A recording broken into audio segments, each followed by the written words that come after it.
최근 보도 자료에 보면 암 환자가 5년 새에 2배로 늘었다 하는 보도를 봅니다. 우리가 우리 주변에서도 보면 암 환자가 많이 늘어나는 것 같아요. 그런데 우리 주변에 뿐만 아니라 우리 한국 전체가 최근 5년 새에 2배로 늘었다고 한다면 굉장히 많이 증가한 수치입니다. 사람들이 가장 두려워하고 힘들어하는 그 질병이 암인데,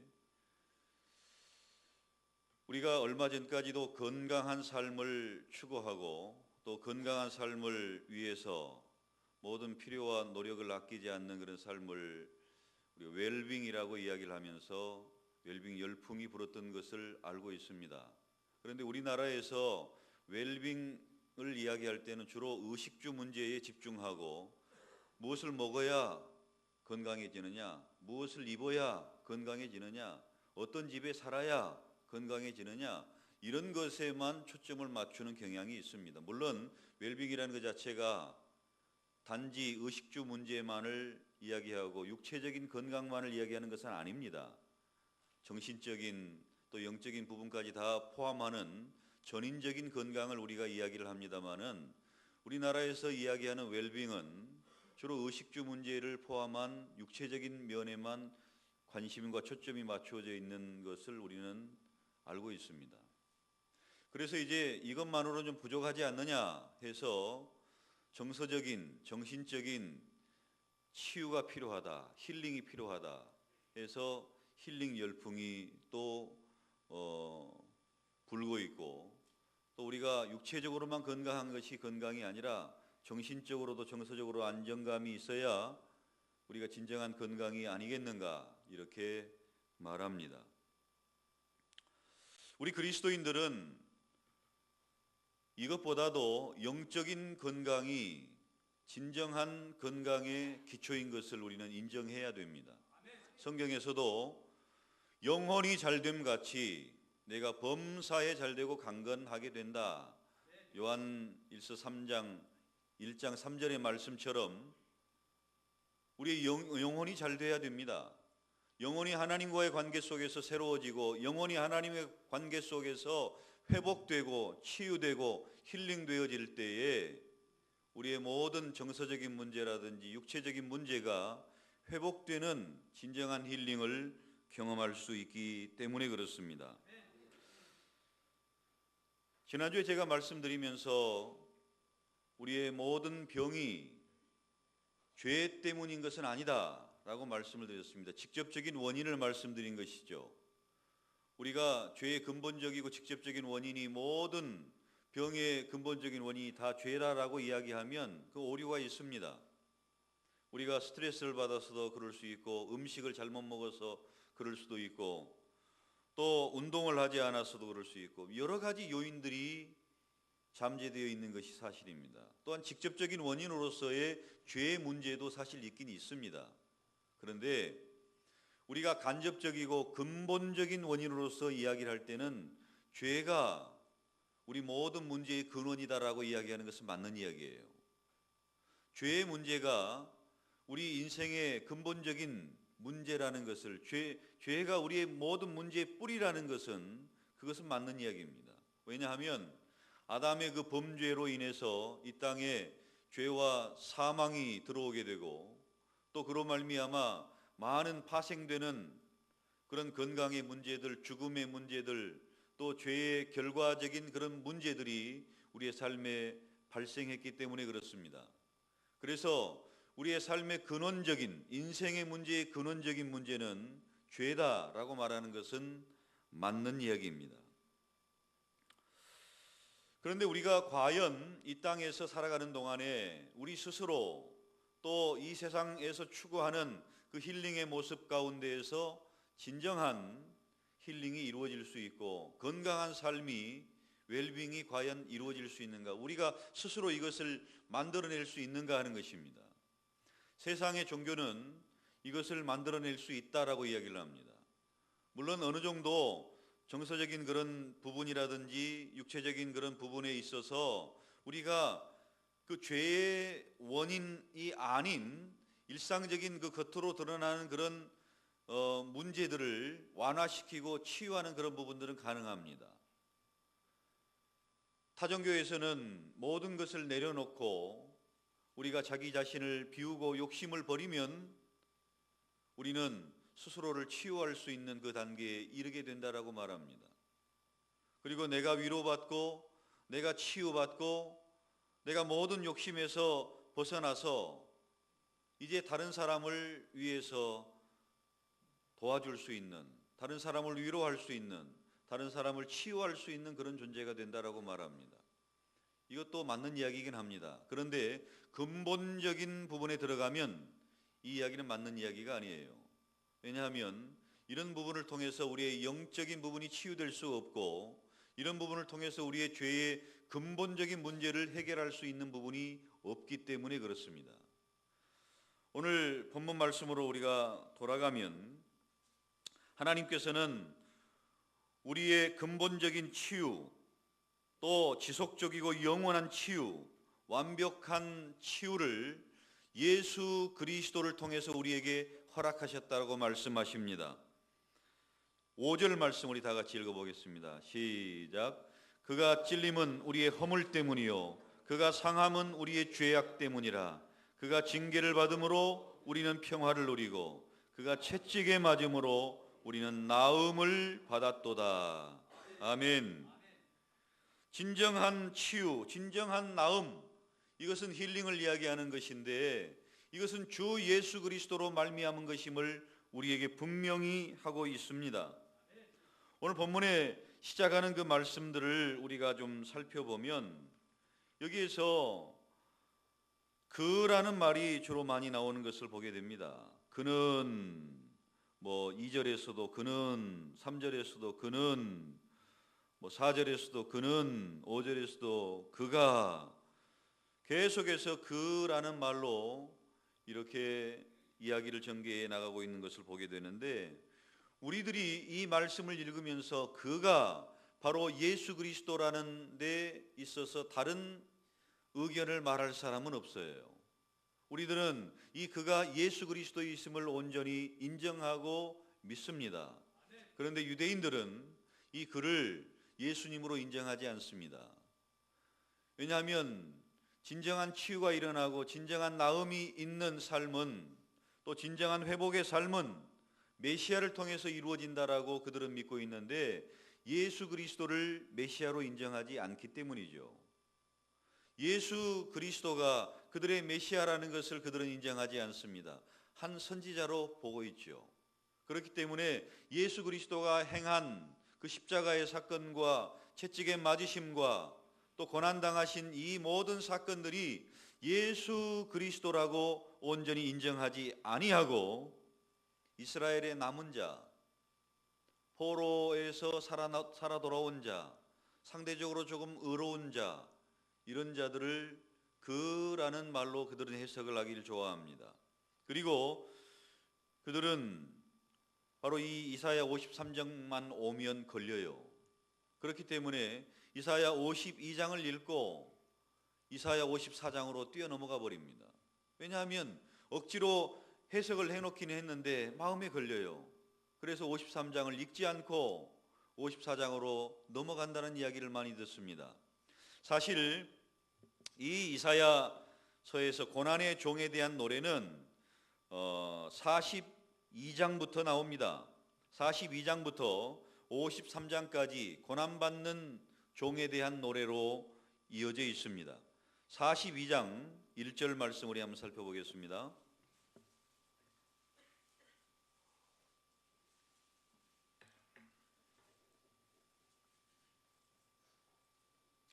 (42장 1절에) 보면 다 같이 읽습니다. 내가 붙드는 나의 종, 내 마음에 기뻐하는 자, 곧 내가 택한 사람을 보라. 내가 나의 영을 그에게 주었은즉 그가 이방의 정의를 베풀리라. 계속해서 이어지는 그 고난받는 종에 대한 이야기가 나오는데, 우리가 아는 바와 같이 예수님께서 세례를 받으실 때에 성령이 임하시고 하늘에서 음성이 들리잖아요. 그 음성 가운데 이 말씀을 인용한 성부 하나님의 음성이 들립니다. 우리가 누가복음 3장 22절에 보면 너는 내 사랑하는 아들이라 내가 너를 기뻐하노라. 마태복음 3장 17절에 보면 이는 내 사랑하는 아들이요 내 기뻐하는 자라. 분명하게 성부 하나님의 음성이 예수 그리스도가 세례를 받으실 때에 들렸어요.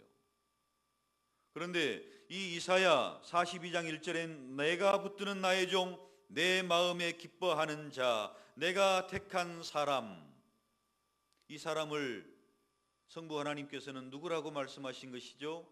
예수 그리스도라고 말씀하신 것입니다. 예수님이 세례를 받으실 때에 이 예수가 내 사랑하는 아들이요 내가 기뻐하는 자라 이렇게 말씀하시고 인정해 주신 것입니다. 그래서 하나님께서는 바로 이 고난받는 종, 이 메시아가 예수님이심을 온전히 드러내신 거예요. 그리고 베드로도 그것을 증언하기를 베드로전서 2장 24절에 보면 친히 나무에 달려 그 몸으로 우리 죄를 담당하셨으니 이는 우리로 죄에 대하여 죽고 의에 대하여 살게 하려 하심이라. 그가 채찍에 맞음으로 너희는 나음을 얻었나니. 이렇게 말씀합니다. 물론 베드로는 예수님의 수제자입니다. 물론 이 베드로도 유대인입니다. 같은 유대인이어도 예수님을 인정하고 의지하는 베드로는 예수님을 그리스도로 온전히 고백했습니다. 메시아로 고백했습니다. 도마는 나의 주시며 나의 하나님이십니다. 하나님으로 고백했습니다. 베드로도 그리스도시요 살아계신 하나님의 아들이십니다라고 고백했습니다. 이런 고백이 바로 이 고난받는 메시아, 고난받는 주의 종, 이분이 바로 예수 그리스도이심을 증거한 것입니다. 바로 예수 그리스도의 십자가가, 예수 그리스도의 부활이 우리를 위한 것이며 우리의 죄 때문이며 우리를 위해서 당하신 바로 메시아의 고난인 것을 증거했던 것입니다. 예수님께서도 친히 증거하십니다. 마태복음 26장 28절에 이것은 죄 사함을 얻게 하려고 많은 사람을 위하여 흘리는 바 나의 피 곧 언약의 피니라. 예수님께서 성찬식을 거행하시면서 제자들에게 이 피가 많은 사람을 위하여 흘리는 피다, 언약의 피다라고 말씀하십니다. 이 피로 말미암아 죄 사함이 있다라고 말씀하셨던 것입니다. 사랑하는 성도 여러분, 우리는 이 예수 그리스도를 도마의 고백처럼 베드로의 고백처럼 나의 주시며 나의 하나님이십니다. 살아계신 하나님의 아들이십니다. 또 하나님께서 인정하신 것처럼 이는 내 기뻐하는 자라 내 사랑하는 아들이라 증거하신 하나님의 그 증거와 고백처럼 우리도 예수님을 나의 주 나의 하나님으로 인정하고 고백합니다. 바로 이 예수 그리스도가 우리를 위해서 해주신 일이 속죄의 사역입니다. 내가 온 것은 대속물로 주려고 오셨다라고 말씀하셨습니다. 자기 자신을 우리를 대신해서 대속물, 그때 당시에 대속물은 짐승이었어요. 그래서 이스라엘 백성들이 하나님 앞에 나아갈 때는 성전 입구까지 나가지 않습니까? 이스라엘 백성들이 나아가서 볼 수 있는 곳은 그 성전에 번제단밖에 볼 수 없어요. 왜 그렇습니까? 그 다음에 물두멍을 지나고 성소로 들어가서 일을 감당하는 것은 제사장만이 할 수 있는 일이기 때문에 그래요. 우리는 지금 누구나 성소에 들어가고 주 예수 그리스도의 그 십자가 사건으로 말미암아 지성소에 들어가서 하나님의 은혜의 보좌 앞에 나아가 하나님의 은혜를 구하는 사람들이 되었습니다마는 그때 당시에 이스라엘 백성들은 번제단 앞에서 제사를 드리는 그 일만 감당했던 거예요. 이스라엘 백성들이 볼 수 있는 것은 번제단이고 이스라엘 백성들이 번제단 앞에서 행하는 것은 피가 진동하는 짐승이 나를 대신하여 죽는 그 사건을 보는 일밖에 없었습니다. 우리가 지금 예배를 하나님 앞에 드릴 때 피냄새가 진동하지는 않아요. 그러나 그때 당시에 하나님 앞에 예배하러 나아가고 제사를 드리러 나아갈 때는 온통 피냄새가 진동한 것을 그들이 목격하고 냄새로 아마 온몸으로 느낄 수밖에 없는 그런 상황입니다. 이런 예수 그리스도의 제사가 바로 우리를 대신한 제사라고 성경은 증언하고 있습니다. 우리 다시 5절 말씀 갑니다. 시작. 그가 찔림은 우리의 허물 때문이요 그가 상함은 우리의 죄악 때문이라. 그가 징계를 받음으로 우리는 평화를 누리고 그가 채찍에 맞음으로 우리는 나음을 받았도다. 아멘. 그가 찔림은, 예수님이 찔림은, 그렇게 한번 읽어보겠습니다. 시작. 예수님이 찔림은 우리의 허물 때문이요 예수님이 상함은 우리의 죄악 때문이라. 예수님이, 우리는 평화를 누리고 예수님이 채찍에 맞음으로 우리는 나음을 받았도다. 할렐루야. 바로 이 예수 그리스도의 희생과 징벌과 채찍에 맞으심과 또 찔림과 상함이 우리를 위한 것임을 성경은 증언하고 있습니다. 이것이 복음이며 이것이 우리에게 주시는 하나님의 능력입니다. 이 일로 말미암아 속죄가 이루어지고 근본적인 영적인 치유가 이루어지는 사건이 바로 이 사건인 것입니다. 그 하나님께서 예수 그리스도를 대안으로 내놓으신 것은 다른 방법이 있으면, 다른 길이 있으면 예수 그리스도를 보낼 이유가 없어요. 그러나 다른 길이 없습니다. 다른 이름을 우리에게 주신 일이 없습니다. 오직 예수 그리스도만 우리에게 주셨고 그 예수 그리스도를 통하여 우리는 근본적인 영적인 영원한 지속적인 완전한 치유를 경험할 수 있게 되는 것입니다. 사랑하는 성도 여러분, 이 예수 그리스도의 치유가 여러분의 것이 되기를 축원합니다. 예수 그리스도의 그 대속의 사건이, 예수 그리스도의 속죄의 사건이 바로 여러분의 것이 되기를 축원합니다. 구약 시대에는 1년에 한 번씩 제사장이 속죄의 염소라고 해서 염소의 머리에 안수하고 한 마리는 들판으로 내보내고 한 마리는 하나님 앞에 번제로 올려드리는 일이 있었습니다.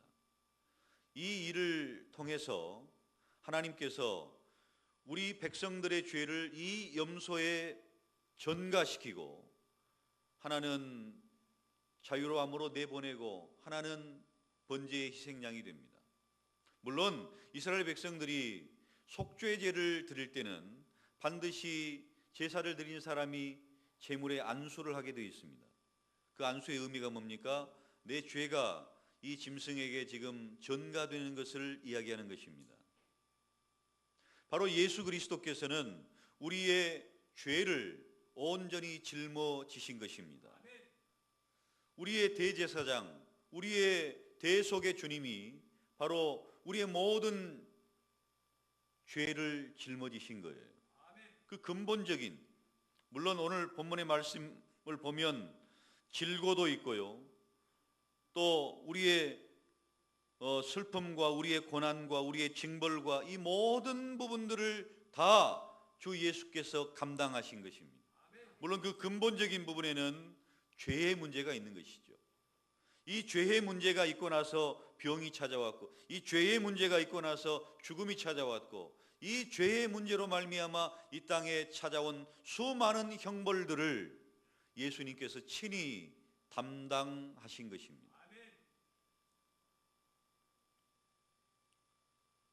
6절 말씀 우리 다 같이 읽습니다. 시작. 우리는 다 양 같아서 그릇 행하여 각기 제 길로 갔거늘 여호와께서는 우리 모두의 죄악을 그에게 담당시키셨도다. 우리가 스스로 우리의 죄 문제를 해결할 수 있고, 우리가 우리 스스로 힐링할 수 있고, 우리가 우리 스스로 치유할 수 있다면 예수 그리스도가 필요 없습니다. 그런데 우리는 다 양 같아서 그릇 행하여 각기 제 길로 갔다. 이렇게 성경은 기록합니다. 우리 모든 사람들이 다 양같이 자기 마음대로 각기 제 길로 가는 그런 인생들인 것을 말합니다. 그 어떤 사람도 의로운 사람이 없습니다. 모든 사람이 죄를 범하였으며 하나님의 영광에 이르지 못하더니 분명히 이야기합니다. 의인이 하나도 없다. 다 범죄한 그 죄로 말미암아 하나님 앞에 하나님의 영광에 이를 사람이 아무도 없다. 완전하고 온전한 치유를 경험할 수 있는 사람이 아무도 없다. 그래서 예수님이 이 땅에 오신 거예요. 그 예수님을 우리의 죄짐을 짊어지고 우리의 질병을 짊어지고 우리의 모든 죽음과 우리의 모든 연약함을 짊어지도록 예수님을 이 땅에 대속물로 보내신 것입니다. 이것이 하나님의 사랑이에요. 우리가 마음에 수양을 하고 우리가 마음에 내려놓고 비우고 하면은 치유가 된다고요? 어느 정도는 되죠. 근본적인 것은 아닙니다. 일시적으로는 되죠. 지속적이지 않습니다.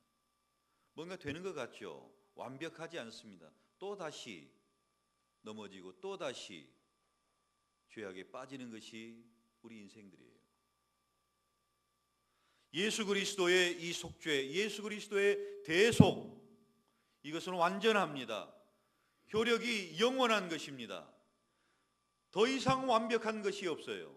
이 효력으로 말미암아 이 땅에서뿐만 아니라 영원한 하늘나라에서까지 효력이 있는 보혈의 능력인 줄로 믿으시기를 바랍니다. 바로 하나님께서 우리에게 예수 그리스도로 말미암아 이런 속죄의 사건을 허락하신 것입니다. 이 땅에 많은 질고가 있잖아요. 죄로 말미암아 파생된 수많은 문제들이 있습니다. 그 문제들을 해결할 수 있는 방법이 우리 안에 있는 것이 아니라고 성경에서는 말씀하고 있는 거예요. 물론 겉으로 육체적으로 병들면 이게 죄 문제다. 제가 처음에 뭐라고 말씀드렸습니까? 직접적인 원인은 아니다. 그러나 뿌리로 들어가면 다 죄로 말미암아 파생된 문제들이다라고 말씀을 드렸어요. 근본적인 완벽한 힐링은 바로 주 예수 그리스도로 말미암아 그 속죄의 능력을 힘입는 것입니다. 우리의 질고를 짊어지시고 또 채찍에 맞으심으로 우리를 낫게 하신, 우리를 치료하신 예수 그리스도를 의지하는 것입니다. 이런 믿음이 우리에게 있습니까? 하나님께서 사랑하셔서 우리에게 이런 놀라운 효력이 있는 속죄의 능력을 우리에게 복음으로 전해주셨는데 여기에 대한 믿음이 우리에게 있습니까? 우리가 질고를 짊어지고 있다고 한다면 그 질고를 예수님께 넘겨야 됩니다. 우리의 모든 죄악을 그에게 담당시키셨다고 주님께서 말씀하십니다. 우리가 질고를 지고 있습니까? 왜 지고 계십니까? 주님께 넘기시기를 바랍니다. 여러분의 삶에 많은 문제들을 안고 계십니까? 왜 여러분이 그 문제를 안고 계십니까?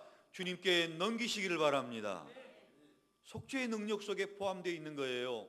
우리가 믿고 죽어서 천국 가는 것이 복음이다. 물론 그것 중요한 부분이죠. 맞는 이야기입니다. 그게 전부가 아니에요. 천국 갈 때는 천국 가더라도 이 땅에서 질고를 왜 우리가 지고 있습니까? 주님께서 담당하셨는데요. 이런 믿음이 있습니까? 이 땅에서 왜 우리가 문제를 안고 있습니까? 주님께서 그 문제를 담당하셨는데요. 주님께 넘겨드리세요. 이건 믿음의 문제입니다. 주님께서 우리에게 베풀어 주신 그 은혜, 주님께서 우리를 위해서 해주신 그 능력이 우리에게 이미 주어졌고 그것을 우리 삶 속에서 적용하는 일은 우리의 믿음으로 하는 거예요. 주님께서 그 일을 하셨어도요, 믿음으로 받아들이지 않으면 내 것이 아니에요. 믿음으로 받아들이지 않으면 주님의 그 속죄의 능력은 내 것이 아닙니다. 주님의 그 치유의 능력은 내 것이 아닙니다. 주님의 그 힐링은 내 것이 아니에요. 주님을 믿노라 하고 죽어서 천국 가는 그 믿음은 가지고 있다고 하면서 왜 이 땅에 살아가는 그 믿음은 우리에게서 드러나지 않습니까? 왜 이 땅에서 우리가 그대로 문제를 안고 있고 그대로 질병을 안고 있고 그대로 우리의 삶 속의 모든 것을 주님께 맡겨버리지 않습니까?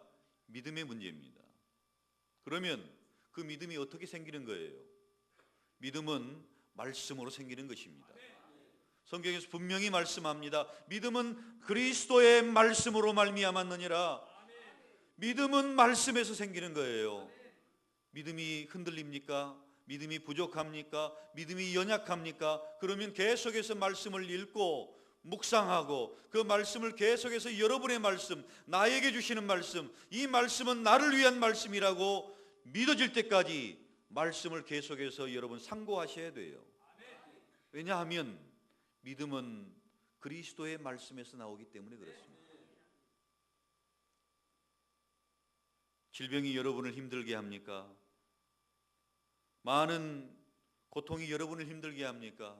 여러분의 수많은 문제들이 여러분을 괴롭히고 있습니까? 이 말씀, 속죄의 능력으로 우리에게 허락하시는 이 말씀이 여러분의 말씀이 될 때까지, 여러분의 삶에 믿어질 때까지, 믿음이 여러분의 안에서 온전히 이루어지고 그 능력이 여러분의 삶에 임할 때까지 이 말씀을 묵상하세요. 이 말씀을 묵상하십시오. 그 말씀이 여러분을 치료할 것입니다. 이 말씀이 여러분을 낫게 하실 것입니다. 이 말씀이 여러분을 힐링하고 여러분의 모든 문제를 해결하실 것입니다. 그걸 체험하고 간증해야 돼요. 우리가 하나님 말씀은 과연 이런 능력이 있으시더라. 하나님 말씀을 믿고 묵상하고 그 말씀을 우리가 온전히 받아들이고 의지했더니 그 말씀이 나를 치료하시더라. 그 말씀이 나를 낫게 하시더라. 그 말씀이 내 삶의 문제를 해결하시더라. 이걸 고백해야 돼요. 말씀은 말씀이고 나는 나고 그 말씀이 내 삶 속에 적용이 돼야 말씀으로 살아가는 믿음의 사람이죠. 하나님의 말씀은 너무 멀리 있는 것도 아니고요, 우리가 찾을 수 없도록 꽁꽁 숨겨놓은 것도 아닙니다. 그 말씀은 우리 앞에 있어요. 묵상하고 그 말씀이 나의 말씀, 내게 믿음이 되어질 때까지 그 말씀을 온전히 붙잡는 저와 여러분들이 되어야 됩니다. 그래야 말씀의 능력을 체험하죠. 그래야 그 말씀의 실제적인 능력을, 그 속죄의 실제적인 그 능력을 힘입어서 건강도 회복하고 문제도 해결받고 영원한 천국에 대한 소망을 새롭게 하고 우리의 삶의 비전을 온전히 추구하면서 달려나갈 수 있을 것 아닙니까? 사랑하는 성도 여러분, 암이 2배로 증가했습니까? 상관없어요. 독감이 유행합니까? 상관없어요. 그 말씀의 치유의 능력을 여러분의 것으로 삼으실 수 있기를 바랍니다. 받아들이세요. 세상의 약도 먹고 세상의 치유도 받고 잘하시는 일이에요. 그러나 하나님께서 주신 근본적인 그 치유와 그 속죄의 능력으로 주시는 그 질고를 담당하신 주 예수 그리스도를 통해서 우리가 온전히 회복을 하고 영적으로, 정서적으로, 육체적으로 온전한 힐링이 이루어지고 온전한 회복이 이루어지고 주님께서 이미 우리에게 허락하신 그 나음의 역사가 우리 모든 성도들 한 사람 한 사람, 여러분의 가정 위에 임하시기를 주의 이름으로 축원합니다. 축원합니다. 하나님 아버지, 우리에게 이미 말씀으로 주 예수 그리스도로 말미암아 영적인 또 정서적인 육체적인 힐링을 예비해 놓으셨습니다. 믿음으로 받아 누리게 하여 주옵소서. 믿음으로 내 것이 되게 하여 주옵소서. 믿음으로 이것을 체험하며 살아가는 우리 모든 성도들 다 되게 하여 주시옵소서. 예수님의 이름으로 기도드리옵나이다. 아멘.